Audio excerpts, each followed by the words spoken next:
अस्सलाम वालेकुम। आज हम लेक्चर नंबर 25 स्टार्ट करेंगे, जिसमें हम सर्ट के बारे में पढ़ेंगे। सर्ट क्या होता है? The irrational number. कोई भी जो इरेशनल नंबर होता है उसको हम लोग सर्ट कहते हैं। जैसे हमारे पास होता है √2 हो गया, √3 हो गया, ये सारे हमारे क्या कहलाएंगे? ये सर्ट कहलाएंगे। जैसे √2 एंड √3 ये सारे सर्ट कहलाएंगे। तो ऐसा एक्सप्रेशन जिसमें एटलीस्ट वन इरेशनल नंबर हो, किस फॉर्म का? n√a फॉर्म का। कोई भी एक्सप्रेशन है जिसमें ये चीज़ इन्वॉल्व हो, कोई एक नंबर है जो अंडर रूट में हो और बाय कोई n इंडेक्स हो, तो ऐसे एक्सप्रेशन को क्या कहते हैं? Surd of degree n।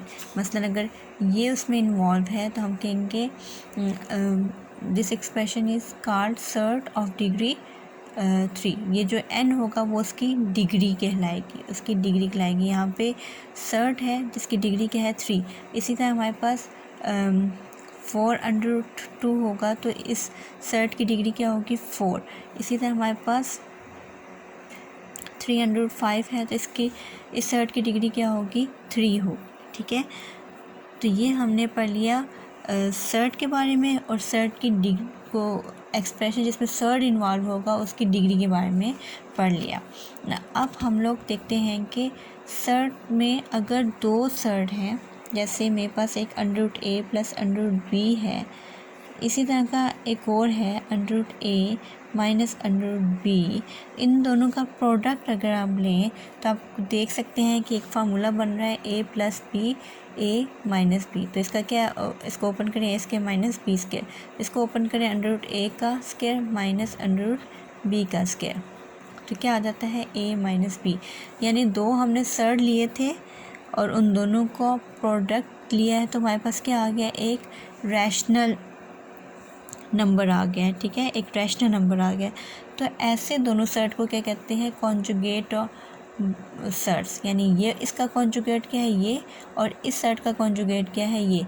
यानी दो सर्ट हमने लिए, उनका प्रोडक्ट फाइंड किया, हमारे पास रैशनल नंबर आ जाए तो ऐसे दोनों सर्ट को क्या कहते हैं? Conjugate of each other. यानी ये एक दूसरे के कॉन्जुगेट हैं। ठीक है, अब हम लोग एक्सरसाइज की तरफ चलते हैं। एक्सरसाइज 4.3 हमने यहाँ पे क्वेश्चन नंबर 1 में सेपरेट करना है सर्ट और नॉन सर्ट्स एक्सप्रेशन को।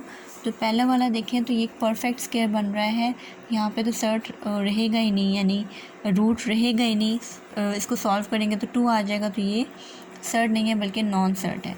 ये वाला एक्सप्रेशन नॉन सर्ट है क्योंकि यहाँ पे इस एक्सप्रेशन में √3 इन्वॉल्व हो रहा है जो कि सिंप्लीफाई नहीं हो सकता, तो ये हमारे पास सर्ट है। इसी तरह अगर ये थर्ड वाला देखें तो ये हमारे पास नॉन सर्ट है क्योंकि ये 4 है और 16 परफेक्ट स्क्वायर है, तो फिर 4 + 4 आ जाएगा। ठीक है, तो ये हमारे पास क्या हो जाता है? नॉन सर्ट हो जाता है। √6 है तो ये भी हमारे पास सिंप्लीफाई नहीं होता, ये अंडर की फॉर्म में ही रहता है, तो ये हमारे पास क्या कहलाएगा? सर्ट कहलाएगा। इसी तरह ये भी हमारे पास सर्ट ही रहेगा। 5 को हम सिंप्लीफाई नहीं कर सकते, ये भी हमारे पास सर्ट रहेगा।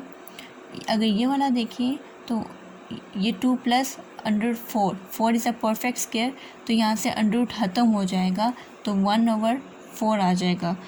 अंडर वाली कोई वैल्यू नहीं रहेगी तो सर्ट फिर वहाँ पे इन्वॉल्व, सर्ट वहाँ पे नहीं होता जहाँ पे अंडर ना हो, तो ये नॉन सर्ट होगा। ये हमारे पास सर्ट होगा क्योंकि दोनों के ऊपर अंडर है और दोनों मज़ीद सिंप्लीफाई नहीं हो सकते। अब हम लोग क्वेश्चन नंबर 2 की तरफ चलते हैं।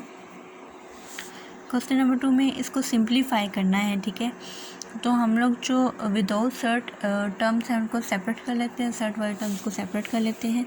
तो विदाउट टर्म्स सब चूँकि दोनों के दरमियान ऐड है तो 2 + 3 हो जाएगा और ये क्या हो जाता है? √5 + 5 √5। ठीक है, दिस इज़ नॉट इंडेक्स बल्कि ये 5 मल्टीप्लाई हो रहा है। ये क्या आ जाता है? 2 + 3 5, और यहाँ इन दोनों टर्म में √5 कॉमन है, वो मैंने ले लिया यहाँ से कॉमन, तो यहाँ पे क्या बचा? √5 बाहर आ गया, यहाँ पे सिर्फ 1 बच गया, और यहाँ पे क्या बचा? √5 कॉमन ले लिया तो यहाँ पे सिर्फ 5 बच गया। जब कॉमन लें और जब दोबारा इसको मल्टीप्लाई करें तो हम दोबारा स्टेप में वापस जा सकते हैं। अगर आप इसको मल्टीप्लाई करें तो दोबारा आप इस स्टेप में वापस जा सकते हैं। ठीक है, तो 5, ये √5 हमने कॉमन लिया तो अंदर क्या आ गया? 1 + 5 6, तो इसको अरेंज करके लिख लें 5 + 6 √5। So this is your answer. अब यहाँ पे भी अगर आप देखें तो आपके पास एक √3 है और एक √2, दोनों सर्ड हैं, ठीक है। तो √3 वाले हम सेपरेट कर लेते हैं, √2 वाले सेपरेट कर लेते हैं।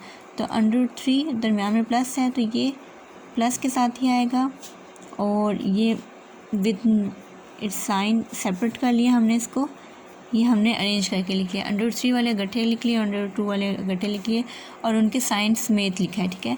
यहाँ से √3 को हमने कॉमन ले लिया, यहाँ पे क्या बचा 1 + 3, यहाँ से √3 बाहर निकला तो यहाँ पे सिर्फ 3 बचा। यहाँ से हम लोग √2 को कॉमन लेते हैं और नेगेटिव साइन को कॉमन लिया है, ठीक है। तो यहाँ पे क्या बचा 3, क्योंकि नेगेटिव भी कॉमन ले लिया, √2 भी कॉमन ले लिया, सिर्फ 3।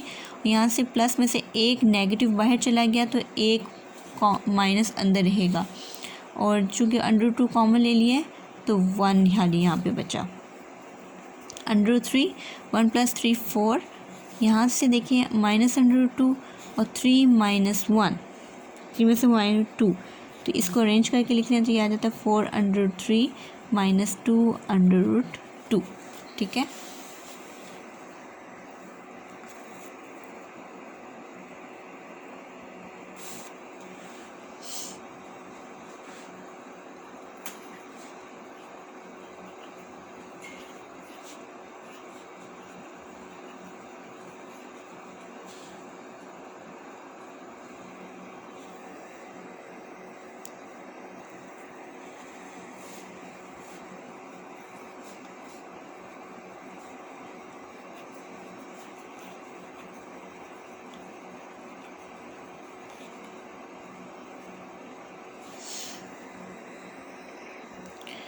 अब यहाँ पे देखिए ये √2 सिंपली हम अंदर मल्टीप्लाई कर देंगे, √2 मल्टीप्लाई होगा √3 के साथ, तो ये हमने ऐसे लिख लिया, और ये 3 √2 को मल्टीप्लाई कर दिया √5 के साथ, ठीक है, ये ऐसे लिख दिया।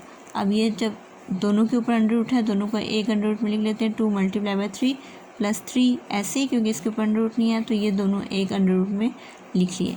ये क्या आ जाता है √6 + 3 √10, ठीक है। दोनों सर्ड थे, दोनों को हमने एक √ के अंदर लिख लिया, 2 × 3 6, और इसको भी 10 लिख दिया, ठीक है।